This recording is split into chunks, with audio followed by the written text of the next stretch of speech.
রাজনৈতিকভাবে আওয়ামী লীগকে নিশ্চিহ্ন করতে পারলেই ফ্যাসিবাদ মুক্ত হবে জাতি, মন্তব্য মির্জা ফখরুলের। জুলাই সনদের ভিত্তিতে রাষ্ট্র গঠনে সব দলকে পাশে চান নেতারা, মৌলিক সংস্কারে ঐক্যের তাগিদ জামায়াতের। ভয়ঙ্কর একটা ফ্যাসিবাদ হাত থেকে আমরা আপাতত মুক্তি পেয়েছি।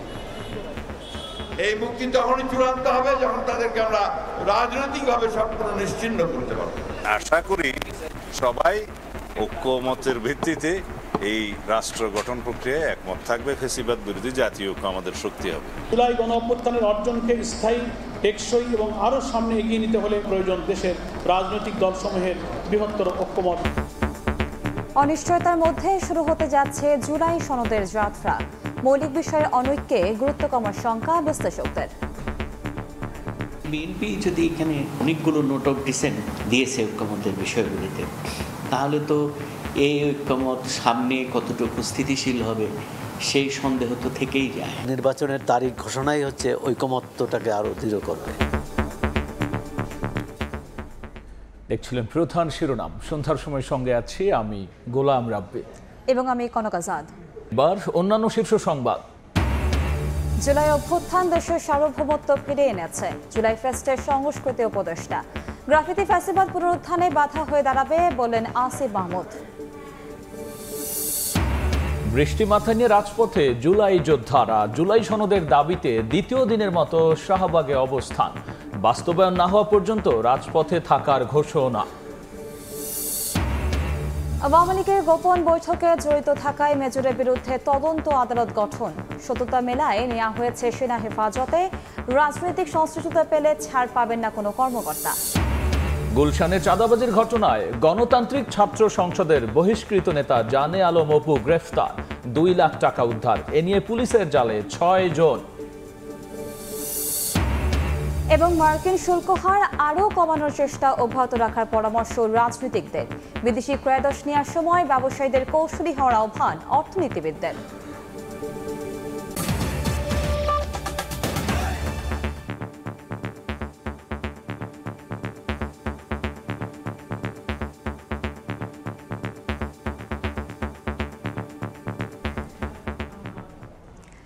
রাজনৈতিকভাবে আওয়ামী লীগকে নিশ্চিহ্ন করতে পারলেই ফ্যাসিবাদ থেকে পরিপূর্ণভাবে মুক্তি মিলবে বলে মন্তব্য করেছেন বিএনপির মহাসচিব মির্জা ফখরুল ইসলাম আলমগীর। বিকেলে উত্তরায় ঢাকা মহানগর উত্তর বিএনপির সমাবেশে এই মন্তব্য করেন তিনি। চট্টগ্রামে বিএনপি নেতা নজরুল ইসলাম খান বলেছেন, ফেব্রুয়ারিতে নির্বাচন হতে বাধা দেখছে না বিএনপি। জুলাই সনদের ভিত্তিতে রাষ্ট্র গঠনে সব দলকে পাশে চান আরেক নেতা সালাউদ্দিন আহমদ। অভ্যুত্থানে মাসব্যাপী কর্মসূচির অংশ হিসেবে উত্তরার আজমপুরে সমাবেশ করে ঢাকা মহানগর উত্তর বিএনপি। শুক্রবার বিকেলে এতে অংশ নেন বিএনপি ও সহযোগী সংগঠনের বিপুল সংখ্যক নেতাকর্মী। সমাবেশে প্রধান অতিথির বক্তব্যে বিএনপি মহাসচিব বলেন, শহীদদের আত্মত্যাগের বিনিময়ে পাওয়া নতুন বাংলাদেশে আর কোনোদিন যেন আওয়ামী লীগ ফিরতে না পারে সেই ব্যবস্থা নিশ্চিত করতে হবে। ভয়ঙ্কর একটা ফ্যাসিবাদ হাত থেকে আমরা আপাতত মুক্তি পেয়েছি। এই মুক্তি তখনই চূড়ান্ত হবে যখন তাদেরকে আমরা রাজনৈতিকভাবে সম্পূর্ণ নিশ্চিহ্ন করতে পারবো। আওয়ামী ফ্যাসিস্টেরা, হাসিনারা যা আমাদের দেশকে ধ্বংস করেছে তাদের প্রতি ঘৃণা তৈরি করে। তারা যেন কোনোদিন ফিরে আসতে না পারে, হাসিনা যেন ফিরে না আসে আর আমার ছেলেদেরকে হত্যা করতে না পারে, সেই ব্যবস্থা তৈরি করতে হবে। এদিন সকালে চট্টগ্রামের হাটাজারিতে দারুল উলুম মঈনুল ইসলাম মাদ্রাসার সংশ্লিষ্টদের সঙ্গে সৌজন্য সাক্ষাৎ করেন বিএনপি নেতারা। পরে গণমাধ্যমে দলটির স্থায়ী কমিটির সদস্য সালাউদ্দিন আহমদ প্রত্যাশা করেন, জুলাই সনদের ভিত্তিতে রাষ্ট্র গঠন প্রক্রিয়ায় একমত হবে রাজনৈতিক দলগুলো। আমরা 826টি মোট প্রস্তাবের মধ্যে 51টি বাদে 51 বাদে বাকি সবগুলোতে একমত হয়েছি। 115টি প্রস্তাব আছে, সেখানে আমরা বিভিন্ন মতামত এবং আমাদের ভিন্ন মত সহ ওখানে একমত হয়েছে। সুতরাং আশা করি সবাই ঐক্যমতের ভিত্তিতে এই রাষ্ট্র গঠন প্রক্রিয়ায় একমত থাকবে। ফ্যাসিবাদ বিরোধী জাতীয় ঐক্য আমাদের শক্তি হবে। দলটির স্থায়ী কমিটির আরেক সদস্য নজরুল ইসলাম খান বলেন, ফেব্রুয়ারিতে নির্বাচন হতে কোনো বাধা দেখছে না বিএনপি। ফেব্রুয়ারিতে নির্বাচন হওয়ার পথে কোনো বাধা দেখছি না, যেহেতু কোনো বাধা দেখছি না, সেহেতু এটা নাও হতে পারে এরকম দুশ্চিন্তা করার তো কোনো কারণ নাই। আমরা অপেক্ষা করছি যে শিগগিরই সরকার এই ব্যাপারে তাদের বক্তব্য, সুস্পষ্ট বক্তব্য নিয়ে আসবেন এবং নির্বাচন কমিশনকে সেই অনুযায়ী পরামর্শ দেবেন। এর আগে মাওলানা শাহ আহমদ শফির কবর জিয়ারত করেন বিএনপি নীতি নির্ধারণী ফোরামের এই দুই নেতা। হাসান ওয়ালি, সময় সংবাদ, ঢাকা। জুলাইয়ের অর্জন টেকসই করতে মৌলিক সংস্কার ও রাজনৈতিক দলগুলোর ঐক্যের তাগিদ দিয়েছেন জামায়াতের সেক্রেটারি জেনারেল। এদিকে দক্ষিণপন্থী ট্যাগ দিয়ে আবারও ইসলামপন্থীদের কোণঠাসা করার পায়তারা চলছে বলে অভিযোগ করেছেন এনসিপির মুখ্য সমন্বয়ক নাসিরুদ্দিন পাটোয়ারি। শুক্রবার জাতীয় প্রেস ক্লাবে গণঅভ্যুত্থান, প্রত্যাশা, প্রাপ্তি ও করণীয় শীর্ষক সেমিনারের আয়োজন করে বাংলাদেশ জামায়াত ইসলামী। এতে যোগ দেন অন্যান্য রাজনৈতিক দলের নেতারা। এ সময় মোড়ক উন্মোচন করা হয় দ্বিতীয় স্বাধীনতার শহীদ ও আহত যারা বইয়ের ইংরেজি ও আরবি ভার্সন। অনুষ্ঠানে উপস্থিত হয়ে দক্ষিণপন্থী ট্যাগ দিয়ে আবারও ইসলামপন্থীদের কোণঠাসা করার পায়তারা চলছে বলে অভিযোগ করেন এনসিপির মুখ্য সমন্বয়ক নাসিরুদ্দিন পাটোয়ারি। দক্ষিণপন্থার যদি উদ্ভব হয়ে থাকে, বাংলাদেশের মানুষ যদি সিজদার মাধ্যমে খুনি ফেসিনাকে বিদায় করতে পারে, আপনাদের সমস্যা কোথায়? আগামী নির্বাচনে দেশপ্রেমিক ও ইসলামী দলগুলোর জোট হচ্ছে বলে জানান ইসলামী আন্দোলন বাংলাদেশের প্রেসিডিয়াম সদস্য আশরাফ আলী আকন। এই সাদাবাদ, দুর্নীতিবাদ, সন্ত্রাসীরা আগামীতে ক্ষমতা আসতে না পারে, এই জন্য আমরা দেশপ্রেমিক ইসলাম এবং ইসলামী দলগুলির মধ্যে একটা অটুট আমরা ঐক্য করার আমরা প্রত্যয় ব্যক্ত করছি। সেমিনারে মূল প্রবন্ধ পাঠকালে জামাতের সেক্রেটারি জেনারেল বলেন, জুলাইয়ের অর্জন টেকসই করতে রাষ্ট্রের মৌলিক সংস্কার ও রাজনৈতিক দলগুলোর ঐক্য জরুরি। আওয়ামী সরকারের মতো ফ্যাসিস্ট শাসনের উদ্ভব যাতে না হতে পারে, সেজন্য প্রথমেই প্রয়োজন মৌলিক রাষ্ট্রীয় সংস্কার। এজন্য প্রয়োজন দেশের রাজনৈতিক দলসমূহের বৃহত্তর ঐক্যমত গড়ে তোলা। সেমিনারে জুলাই অভ্যুত্থানের শহীদদের অর্ধশত পরিবার এবং আহতরা উপস্থিত ছিলেন। শফিক মুন্সি, সময় সংবাদ, ঢাকা। রাষ্ট্র কাঠামো সংস্কারের মৌলিক 19টির মধ্যে 10টি পাশ হয়েছে বিএনপি ও অন্যান্য দলের নোট অব ডিসেন্ট নিয়ে। একই সঙ্গে জুলাই সনদের বাস্তবায়ন প্রক্রিয়া নিয়ে সরগরম রাজনীতির মাঠ। আর এর মধ্য দিয়ে শেষ হয়েছে জাতীয় ঐকমত্য কমিশনের দীর্ঘ বৈঠক। বিশ্লেষকরা মনে করেন, অনিশ্চয়তার মধ্যে জুলাই সনদের যাত্রা শুরু হতে যাচ্ছে। মৌলিক বিষয়ের অনৈক্যে সনদের গুরুত্ব কমবে বলে মত তাদের। এদিকে নির্বাচনের তারিখ ঘোষণা ঐক্যকে সংহত করবে বলে মনে করেন কেউ কেউ। হাসান ওয়ালির প্রতিবেদন। ওয়াকআউট, বয়কট, উত্তপ্ত বাক্য বিনিময়, আবার কখনো সৌহার্দ্যের দৃশ্য, এসবের মধ্য দিয়েই শেষ হয়েছে রাজনৈতিক দলগুলোর সঙ্গে ঐকমত্য কমিশনের দীর্ঘ আলোচনা। দীর্ঘ 67টি বৈঠকে মৌলিক 19টি সংস্কারের মধ্যে সর্বসম্মতভাবে ঐকমত্য তৈরি হয়েছে 9টি বিষয়ে। আর 10টি বিষয়ে বিএনপি ও সমমনা জোট এবং অন্যান্য দলের পূর্ণাঙ্গ অথবা আংশিক নোট অব ডিসেন্ট সহ পাশ হয়েছে কমিশনের প্রস্তাবনা। এর মধ্যে উল্লেখযোগ্য 70 অনুচ্ছেদ, প্রধানমন্ত্রীর একাধিক পদে না থাকা, উচ্চ কক্ষে পিয়ার, রাষ্ট্রের মূলনীতি এবং তত্ত্বাবধায়ক সরকার গঠন প্রক্রিয়া। এরই মধ্যে অঙ্গীকারনামার খসড়া পৌঁছে দেওয়া হয়েছে রাজনৈতিক দলগুলোর কাছে, যাতে পটভূমি সংস্কার এবং ঐকমত্য কমিশনের যাত্রার সঙ্গে 7টি পয়েন্টই অঙ্গীকারনামা রাখা হয়েছে। তাতে দলগুলো জোর আপত্তি না থাকলেও বিপত্তি বেঁধেছে বাস্তবায়নের প্রক্রিয়া নিয়ে। জামায়াত, এনসিপি সহ বেশিরভাগ দল খসড়ার মধ্যে বাস্তবায়ন প্রক্রিয়া উল্লেখ করার দাবি জানিয়েছে। তা না থাকলে স্বাক্ষর না করার কথাও বলছে দলগুলো। নোট অব ডিসেন্টের মধ্য দিয়ে পাশ করা ঐকমত্যে আগামী রাজনীতি কতটা স্থিতিশীল থাকবে তা নিয়ে সংশয় জানিয়েছেন রাষ্ট্রবিজ্ঞানী অধ্যাপক সাব্বির আহমেদ। বিএনপি যদি এখানে এই ঐকমত্যের জায়গাতে যদি এরকম অবস্থা থাকে যে সে অনেকগুলো নোট অব ডিসেন্ট দিয়েছে ঐকমত্যের বিষয়গুলিতে, তাহলে তো এই ঐকমত সামনে কতটুকু স্থিতিশীল হবে সেই সন্দেহ তো থেকেই যায়। আর বিশ্লেষক সোহরাব হাসান মনে করেন, সংস্কারের পরিধি বিস্তৃত করাই কঠিন হয়েছে ঐকমত্যে আসা।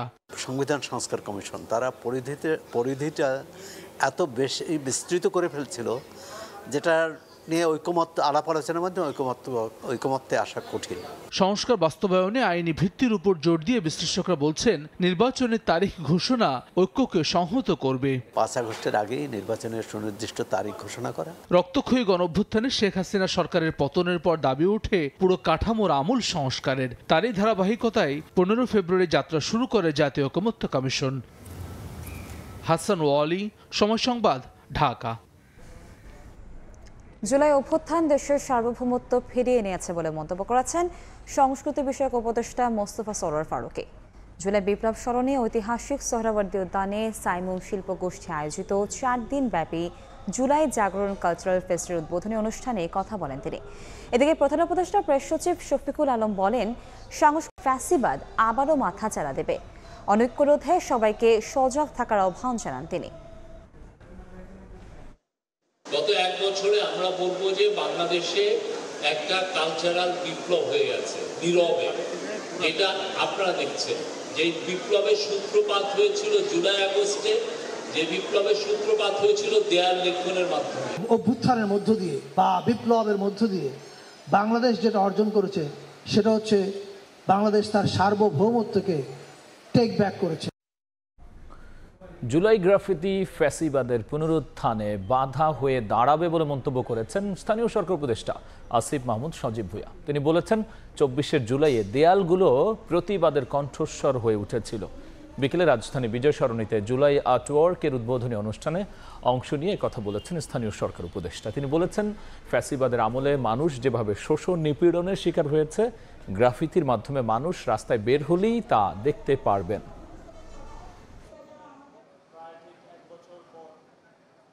গত বছর জুলাই আগস্টে দেয়াল কথাও বলেছে, দেয়ালের মুখও ছিল। জুলাই গণঅভ্যুত্থানের সময়কার ইতিহাস এবং গত 16 বছরের ফ্যাসিবাদী শাসনামলের প্রতিটি বছরেই আপনারা জানেন নিপীড়নের এবং একই সাথে মানুষের প্রতিবাদের ইতিহাস রয়েছে। জুলাই সনদ ঘোষণার দাবিতে আজও রাজধানীর শাহবাগে অবস্থান করেন জুলাই যোদ্ধারা। আর তাদের সঙ্গে যোগ দেন জুলাই আন্দোলনে আহত ও শহীদ পরিবারের সদস্যরাও। অবিলম্বে জুলাই সনদ ঘোষণা করা না হলে আরও কঠোর কর্মসূচির হুঁশিয়ারি দিয়েছেন তারা। টানা দ্বিতীয় দিনের মতো রাজধানীর শাহবাগে চলছে জুলাই যোদ্ধাদের অবস্থান কর্মসূচি। রোদ বৃষ্টি মাথায় নিয়ে কর্মসূচি পার হয়েছে 24 ঘন্টার বেশি। করা হয়েছে অস্থায়ী মঞ্চ। মঞ্চে দাঁড়িয়ে দাবি আদায়ে দিচ্ছেন নানা স্লোগান আর বক্তব্য দিচ্ছেন জুলাইয়ে আহত ও শহীদ পরিবারের সদস্যরা। অবস্থানকারীদের দাবি জুলাই সনদ সংবিধানে লিপিবদ্ধ করতে হবে। এছাড়া শহীদ পরিবার ও আহতদের দায়িত্ব গ্রহণ, আহতদের চিকিৎসা ও পুনর্বাসনের দাবিও জানান জুলাই যোদ্ধারা। আমরা কি চেয়েছি? আমরা কোনো শহীদ পরিবার এই রাষ্ট্র চেয়েছি না কোনো শহীদ পরিবাররা সচিব হইব, মন্ত্রী হইব, তা তো চাই না। শহীদদের সম্মান একটা হচ্ছে জুলাই ঘোষণাপত্র, একটা জুলাই সনদ। আমাদের দাবি দুইটা না মানা পর্যন্ত আমরা রাস্তা ছাড়বো না। এদিকে দুপুরে জুলাই সনদের নমুনা প্রস্তাবনা প্রকাশ করেন জুলাই যোদ্ধা সংসদের মুখ্য সংগঠক। জানান, দাবি বাস্তবায়ন না হওয়া পর্যন্ত রাজপথ ছেড়ে যাবেন না তারা। সরকারকে আহ্বান করব অতি দ্রুত সময়ের মধ্যে জুলাই ঘোষণাপত্র এবং জুলাই সনদ জারি করুন। আমাদেরকে রাস্তায় রাখবেন না। জুলাই ঘোষণাপত্র, জুলাই সনদ বাস্তবায়িত হওয়ার পরে সরকার যখন প্রতিশ্রুতি দিবে যেটাকে স্থায়ী বিধানে অন্তর্ভুক্ত করা হবে, তখনই আমাদের কর্মসূচি আমরা শেষ করব। শুক্রবার শাহবাগ মোড় অবরোধ করে রাখলেও খোলা রাখা হয়েছে ইউটার্নগুলো। ফলে মোড়ের চারপাশে যান চলাচল স্বাভাবিক রয়েছে। মনির হোসাইন, সময় সংবাদ, ঢাকা। 15% কমিয়ে বাংলাদেশি পণ্যের ওপর 20% শুল্ক নির্ধারণ করেছে যুক্তরাষ্ট্র। তবে এই হার আরও কমানোর চেষ্টা অব্যাহত রাখতে সরকারের প্রতি আহ্বান জানিয়েছেন রাজনীতিকরা। মার্কিন বর্ধিত শুল্ক কমায় স্বস্তি ফিরেছে ব্যবসায়িক মহলে। ক্রয়াদেশ নেওয়ার সময় দর কষাকষিতে সক্ষমতা বাড়াতে না পারলে এই সুবিধার সুফল মিলবে না বলে সতর্ক করেছে বিকেএমইএ। আর ট্রাম্পের বাণিজ্য নীতির নেতিবাচক প্রভাব মোকাবেলায় কৌশলী হওয়ার পরামর্শ অর্থনীতিবিদদের। 15-র সঙ্গে বাড়তি 37% যোগ করে গেল এপ্রিলে বাংলাদেশি পণ্যে যে শুল্ক বসিয়েছিলেন মার্কিন প্রেসিডেন্ট ট্রাম্প, 3 দফায় আলোচনা শেষে সেই বাড়তি শুল্ক কমিয়ে 20% করেছে ওয়াশিংটন। অর্থাৎ 35% শুল্ক দিয়ে যুক্তরাষ্ট্রে রফতানি হবে বাংলাদেশি পণ্য। স্থানীয় সময় বৃহস্পতিবার হোয়াইট হাউসের ওয়েবসাইটে ট্রাম্পের নির্বাহী আদেশে বাংলাদেশ ছাড়াও কয়েক ডজন দেশের ওপর মার্কিন শুল্কের নতুন হার তুলে ধরা হয়। একে ধারাবাহিক আলোচনার সফলতা হিসেবে উল্লেখ করে সরকার। তবে শুল্ক হার আরও কমানোর চেষ্টা অব্যাহত রাখার পরামর্শ রাজনীতিকদের। এটাকে আরো কিভাবে ইমপ্রুভ করা যায় আগামী দিনে ওদের নেগোসিয়েশনের মাধ্যমে, আমাদের ক্যাপাসিটি বিল্ডিং এর মাধ্যমে। আর আমাদেরকে তো শুধু যুক্তরাষ্ট্রের উপর নির্ভর করে আমাদের অর্থনীতি বসে থাকতে পারবে না। এদিকে বাংলাদেশের কূটনৈতিক তৎপরতাকে সফল হিসেবে দেখছেন রফতানিতে চাপে পড়া ব্যবসায়ীরা। সফল নেগোসিয়েশন হয়েছে বাংলাদেশের জন্য। আমাদের রপ্তানিকারকদেরকে খুব সতর্ক থাকতে হবে, এই বর্ধিত ট্যারিফটা কোনোভাবেই কোনো অংশ যেন বাইরেরা ক্রেতারা আমাদের উপর চাপাতে চেষ্টা না করে। অতিরিক্ত শুল্ক আরোপের যে একটা উদ্যোগ মার্কিন প্রশাসন থেকে, প্রেসিডেন্ট ট্রাম্প থেকে নেওয়া হয়েছে, এটার ফলে কিন্তু সামগ্রিকভাবে বিশ্ব যে বাণিজ্য ব্যবস্থা এটার উপরে একটা প্রভাব পড়বে। অবশ্য বৈশ্বিক বাণিজ্যে এখনো একটি গুরুত্বপূর্ণ অনিশ্চয়তা রয়ে গেছে, কারণ চীনের ওপর পাল্টা শুল্কের হার চূড়ান্ত করেনি হোয়াইট হাউস। সুবিধাজনক চুক্তি করতে পারে ভারতও। ইয়ানু শিফাত, সময় সংবাদ, ঢাকা। কার্যক্রম নিষিদ্ধ আওয়ামী লীগের গোপন বৈঠকে জড়িত থাকার অভিযোগে এক মেজরের বিরুদ্ধে তদন্ত আদালত গঠন করেছে সেনাবাহিনী। আইএসপিআর থেকে পাঠানো বিজ্ঞপ্তিতে জানানো হয়, প্রাথমিক সত্যতা মেলায় তাকে সেনা হেফাজতে নেওয়া হয়েছে। গত ৮ জুলাই রাজধানীর বসুন্ধরা আবাসিক এলাকার একটি কনভেনশন সেন্টারে রাজনৈতিক কর্মকাণ্ড নিষিদ্ধ হওয়া আওয়ামী লীগ ও এর অঙ্গ সংগঠনের নেতাকর্মীরা গোপন বৈঠকে অংশ নেয়। নাশকতার অভিযোগে সেখান থেকে ২২ জনকে আটক করে গোয়েন্দা পুলিশ। আটককৃতদের জিজ্ঞাসাবাদে জানা যায়, সেই বৈঠকে নাশকতার প্রশিক্ষণ দিয়েছেন সেনাবাহিনীর একজন মেজর।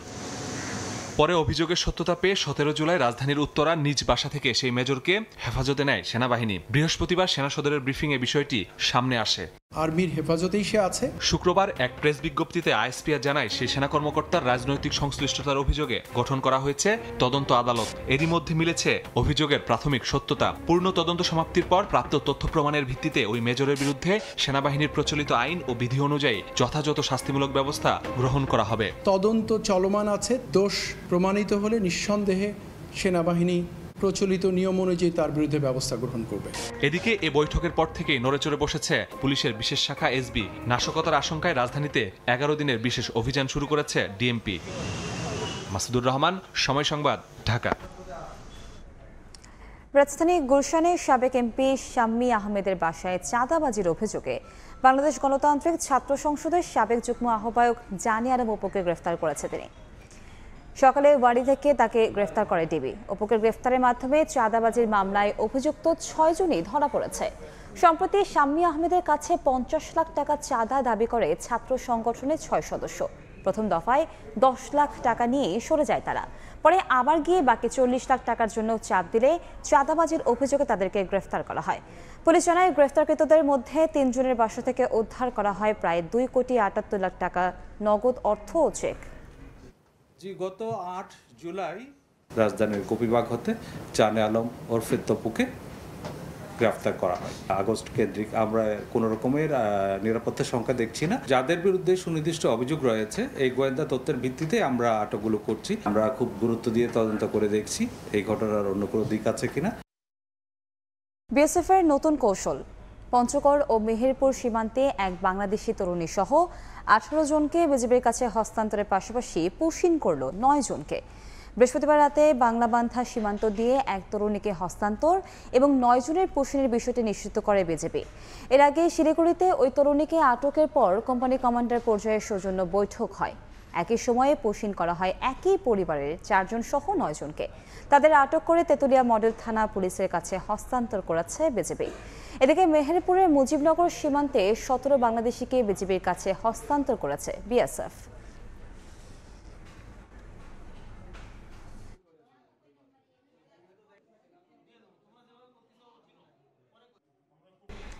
শ্রদ্ধার ভালোবাসায় এক বীরকে চিরবিদায় জানালো নিউ ইয়র্ক। বন্দুকধারীর হামলায় নিহত বাংলাদেশি বংশোদ্ভূত পুলিশ কর্মকর্তা দিদারুল ইসলামের জানাজা ও দাফন সম্পন্ন হয়েছে। বৃহস্পতিবার ব্রক্সের পার্কচেস্টারে জানাজায় অংশ নেয় প্রায় ২০,০০০ মানুষ। এছাড়া এদিনের আনুষ্ঠানিকতায় অংশ নেন নিউ ইয়র্কের governor, city mayor, police commissioner, আইন প্রণেতা সহ বিশিষ্ট ব্যক্তিরা। নিউ ইয়র্ক পুলিশ বিভাগ দিদারুল ইসলামকে মরণোত্তর প্রথম শ্রেণীর ডিটেকটিভ হিসেবে পদোন্নতি দিয়েছে।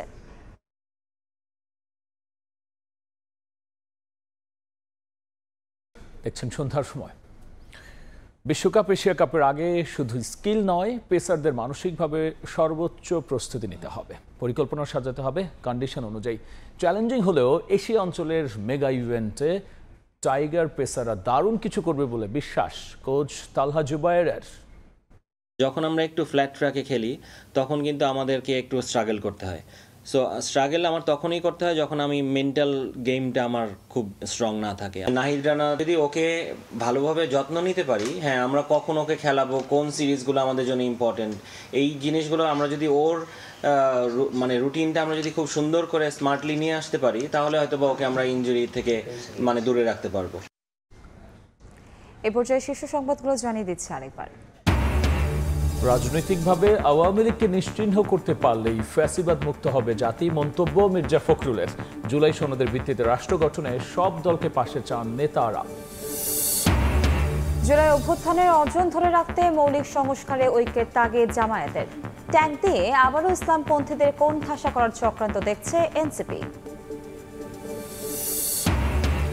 এবং আওয়ামী লীগের গোপন বৈঠকে জড়িত থাকায় মেজরের বিরুদ্ধে তদন্ত আদালত গঠন, সত্যতা মেলায় নেওয়া হয়েছে সেনা হেফাজতে।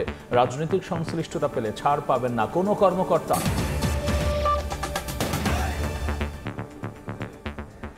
এই ছিল সন্ধ্যার সময়, সঙ্গেই থাকুন সময়।